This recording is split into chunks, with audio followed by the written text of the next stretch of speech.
The following is a TV8 special presentation. You know, one of my favorite things about living and working here in Northeast Ohio has always been the wonderful and unique neighborhoods. Whether it's Ohio City or Little Italy or right here in Slavic Village, our neighborhoods reflect the great diversity of the people that make up our city. Here in Slavic Village, for example, the heritage and traditions of a number of ethnic groups from Central and Eastern Europe are still very much alive and well and being passed down through the generations. And it is to the homeland of two of these groups, the Czechs and the Slovaks, to which we will travel today. Since the Czechs and the Slovaks won their freedom from communism a few years ago, along with millions of other people in Eastern Europe, the fall of the Iron Curtain has meant the raising of another curtain on the window of opportunity. This summer, members of one of Cleveland's own great cultural institutions, the Cleveland Playhouse, had the opportunity to make history in the homeland of the Slovak and the Czech people. The Playhouse would become the first American theater company to ever play on the stages of the Czech and Slovak republics, raising the theater curtain in the very same places communism had lowered the Iron Curtain. So that we could all share in this remarkable and historic event, we at News Center 8 sent another of Cleveland's own along with the Playhouse tour, our longtime News Center 8 anchor and reporter, Dick Russ. Tonight, through the camera lens of his partner, Chet Roberts, Dick calls upon his own ties to the people of Eastern Europe to follow the fascinating 2 weeks that introduced our neighbors across the ocean to a part of American life they had never seen before. So stay with us now as News Center 8 joins the Cleveland Playhouse in raising the curtain, bringing people almost half a world away so much closer together.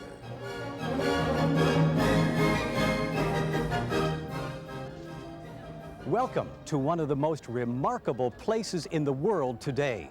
A city 1,000 years old, but just now being born again. Hello, I'm Dick Russ, and this is Prague, in the heart of what used to be Czechoslovakia, a country that for 40 years the communists kept locked up and threw away the key. But that was before the fires of freedom fanned across Eastern Europe, before a humble playwright by the name of Václav Havel led his country's Velvet Revolution. It was Havel's writing and leadership that provided much of the inspiration for the earth-shattering events of late 1989 in Czechoslovakia. Hundreds of thousands of people, including huge numbers of artists, actors, writers, and students, filled the gigantic Wenceslas Square in Prague, demanding and finally winning the ouster of the communist government that had put shackles on their freedom and on their feet for decades. It was on this very same Wenceslas Square that our entourage from Cleveland would arrive in the summer of 1993. Actors, including Cleveland's own Jack Riley of the Bob Newhart Show, artists, theater people, walking along the same fresh trail that had been blazed by their Czech and Slovak counterparts only a few short years before. On their way to represent the Cleveland Playhouse, our city and our nation, to the people of the Czech and Slovak republics, on their way to rebuilding bridges that had been burned over the course of half a century. In 1938, when the Nazis, in effect, made this satellite of Hitler's Germany, that's when the bridges started being burned between this country, which was always part of Western Europe and always closely tied to the United States. And then when the communists came in 1948, they completely destroyed the bridges. They made this an Eastern country instead of its Western ties. Indeed, when it was founded in 1918, Czechoslovakia had intimate ties to the United States, in fact, to the city of Cleveland. One of the first treaties to try to create the country was negotiated in Cleveland. The busts of Czech and Slovak patriots and founders of the nation still line Cleveland's cultural gardens on the east side. But Czechoslovakia doesn't exist anymore. On New Year's Day, it split into two separate independent countries. The Czech Republic, centered in Prague, with its much stronger industrial economy, and Slovakia, less prosperous but no less determined to move into its rightful place among the free nations of Europe and the world.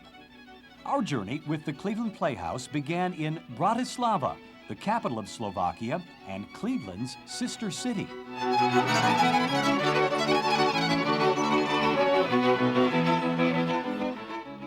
terms of size and population, Bratislava is similar to Cleveland. Like Cleveland, it has a rich cultural life, but theirs has had to survive decades of Soviet tyranny. Our destination would be the Slovak National Theater, a place famous throughout Europe in its own right, and one that would break new ground by hosting these players from Cleveland. That is, as soon as they could break the lock on the truckload of props, costumes, and equipment.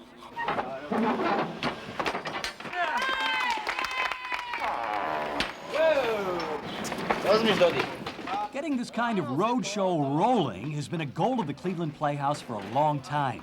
Setting up shop in Eastern Europe this summer took 3 years of planning. Right now, it's like we're in a dream. For us, America was something we couldn't even imagine. And I'm sure that until now, Slovakia was an unknown land for you. So now we'll learn how each of our theaters work, and more importantly, we'll learn about people. The Slovaks were certainly not shy in their curiosity about us, about Cleveland, about the Playhouse, and our way of life in America, about how a woman could become the artistic director of a theater.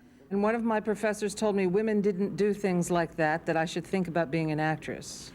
I think I'm one of those stubborn people. When somebody says people don't do things like that, it gives me the determination to do it. The Slovaks also wanted to know why artistic director Josephine Abedy chose The House of Blue Leaves, a very American, very challenging play by John Guare, a play written during the Vietnam War. We chose this play because we thought it was particularly appropriate to the changes in the world that we've seen. In many ways, the play is about the price of holding on to your dreams. And we feel that with the new freedom that has come to this part of the world, your country and all countries who have been able to shed the communists have got to now face the price of that freedom. It's a fractured fairy tale, if you will, of life in America. And we thought it was important to show some of the problems as well as the joys of our life, so people wouldn't think it was all like Dynasty and Dallas.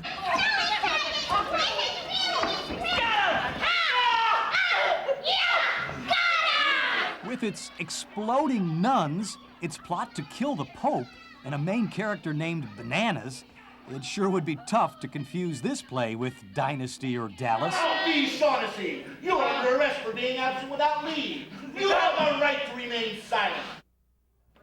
And when we continue raising the curtain with our Clevelanders in Eastern Europe, practice makes perfect. That is, unless you're Cleveland native Jack Riley.